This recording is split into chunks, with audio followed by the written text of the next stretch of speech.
Hello, everyone, and welcome to another episode of Agave Talk, your number one source for everything agave.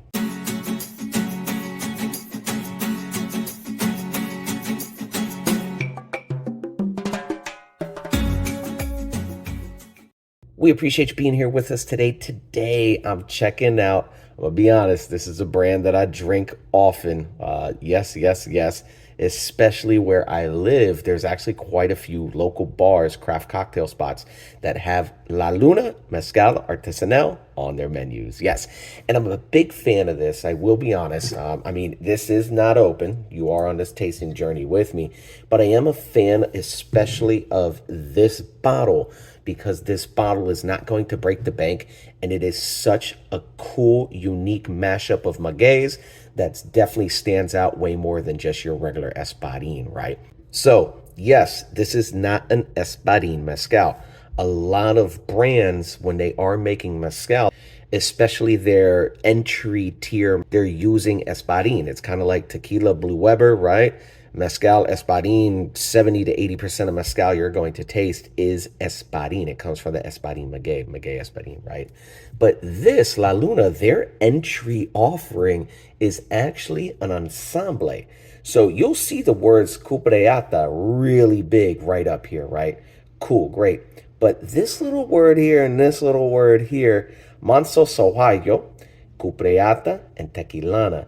Now, this is actually an ensemble, even though they put the cubreata like really big, right? This is actually an ensemble of three different magueys. Cubreata, first and foremost, right? Go check that out. Google all these. You can see what they look like, learn a bit more about them, because, again, that's then where you start getting into mezcal. You know, all our people coming from the tequila world, you can use different magueys. You don't just have to use Blue Weber, right?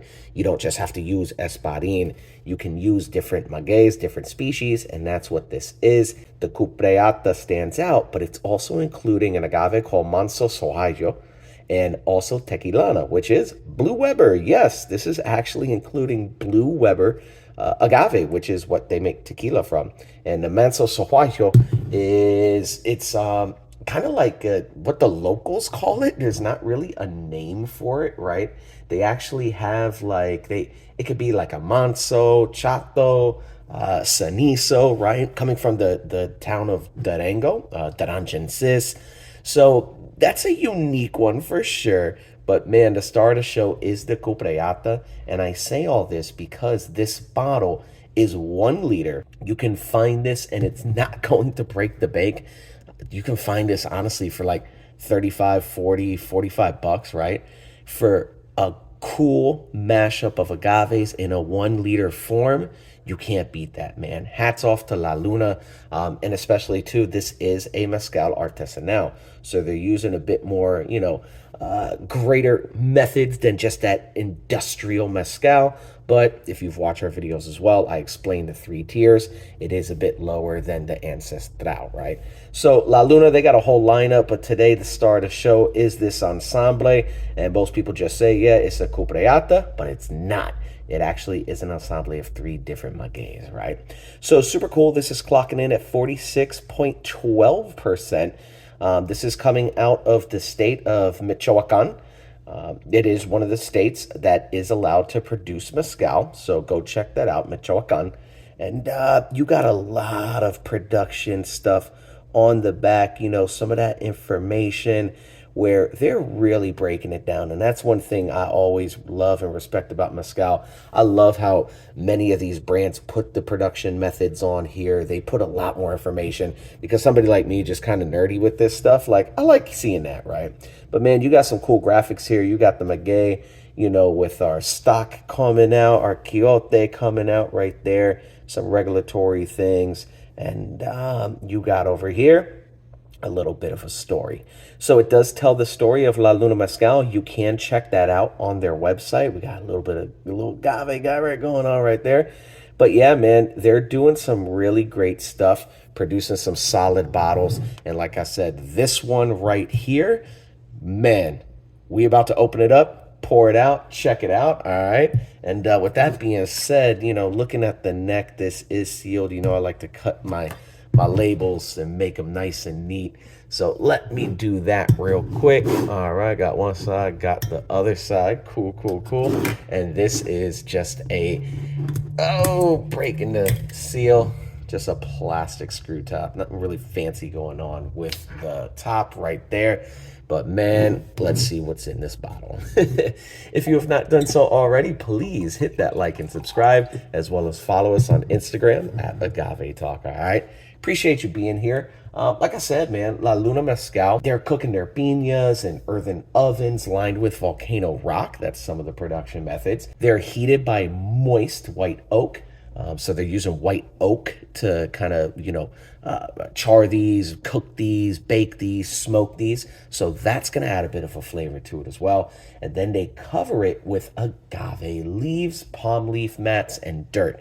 So when they're building that mound, right, it's not just the agaves that are going to give flavor to the spirit in mezcal. It's going to be the entire process. So as they're, putting all this, all the agaves into that earthen pit, even covering it with agave leaves, palm leaves, right? Like that's going to add to the flavor. It's going to be subtle, but it will be an addition that just makes something unique more so than something else, right? So after roasting those piñas, they mash them up and ferment them by indigenous yeast in open air wooden vats, then distilled twice in copper pans inside traditional pine wood stills or ancestral clay pots. So again, just that's the whole like artisanal production methods, which makes for a great spirit for sure. Cheers. You can see this, the legs and tears on this. Yeah, that's sticky. Trying to get it into focus. Let me see. There we go. Bring that up front. You could kind of see it.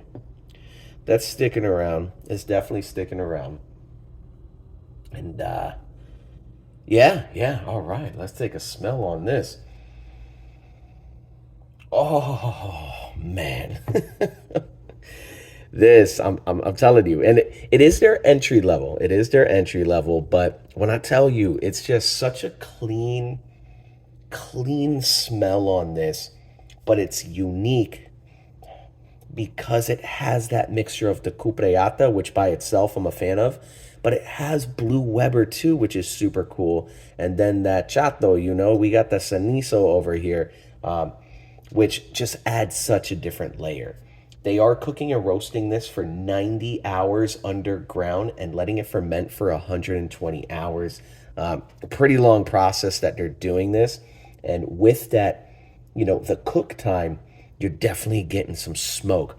But it's like a light, clean smoke. Remember, it's that white wood, right? It's that white oak.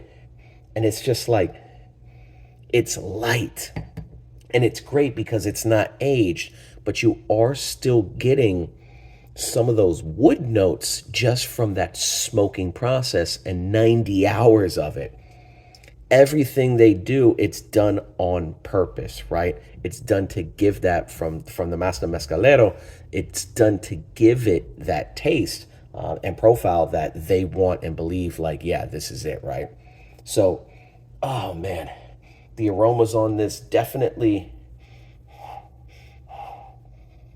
it's like citrus and floral battling earthiness. You got that earthiness for sure, but it is floral. It is got some citrus on there.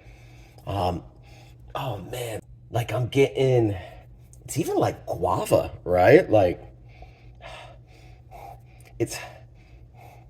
you're getting guava on there. It's kind of leafy too, but more like if you took like a strawberry plant and like not the strawberry itself, but actually like the strawberry leaf, because it's kind of fruity even too. That's so interesting. That's definitely interesting. But yeah, I'm definitely getting some guava on there. A little bit papaya, a little bit of papaya, because it's kind of cheesy. It's definitely that manso sahuayo. It's got a little cheese factor to it for sure. And I think that's then where the papaya comes from. Honestly, I'm not a fan of papaya. If anybody eats it, hey, hats off to you. That's your vibe. But for me, and if anybody else out there, drop it in the comments below. Papaya to me tastes like vomit. Well, it smells like vomit. All right. Not a fan of papaya itself, but eating it's not too bad. But smelling it, it's got kind of that weird smell, and that's that manso sahuayo coming through, where it's kind of cheesy. It's kind of cheesy for sure. And man, this for being what it is, it's also just kind of light. So as I'm exploring it, I am trying and finding some notes, but overall too, it's not like super powerful in your face. But man, just this, there's a familiarity to it, but then there's also some depths for sure that are able to be explored for such a bottle. 1 liter, again, for like 40 bucks. This is a pretty cool spirit. All right, so let's take a sip finally. Cheers, everybody.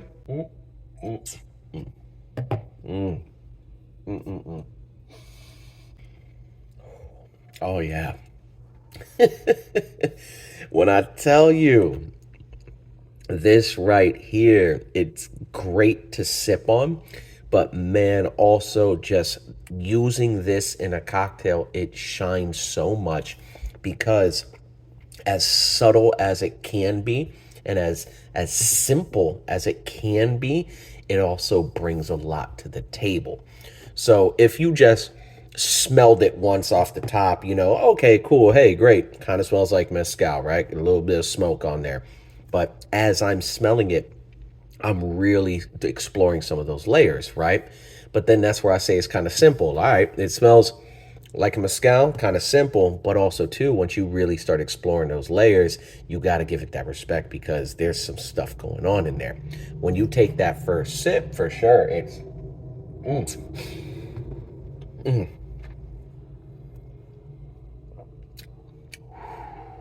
right? It tastes different. If you're used to just drinking espadín, you're going to notice off the bat it tastes different. It's supposed to. It's why tequila tastes different from mezcal, right? It's the type of agave, the type of maguey that they're using. So it's going to taste different from a regular old espadín. Why? It's because of these 3 different magueys that they're using to produce this. But then you can explore it. You can explore it. You're getting some of that citrus, some of that floral, but I mean, even like apple. I'm getting some apple on there. That smoke, even like leather. Like I said, there is some oak on this. It's not aged at all, but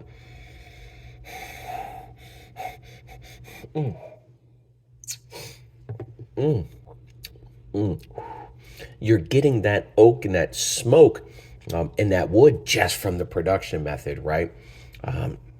It's got some anise on there all the way at the end.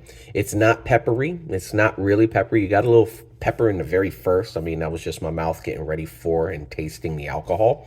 But as I'm exploring it, that cheese is kind of coming through, which is really cool. I'm digging. And man, hold on. Let me finish this out for sure. Let me finish this out. Cheers, everybody.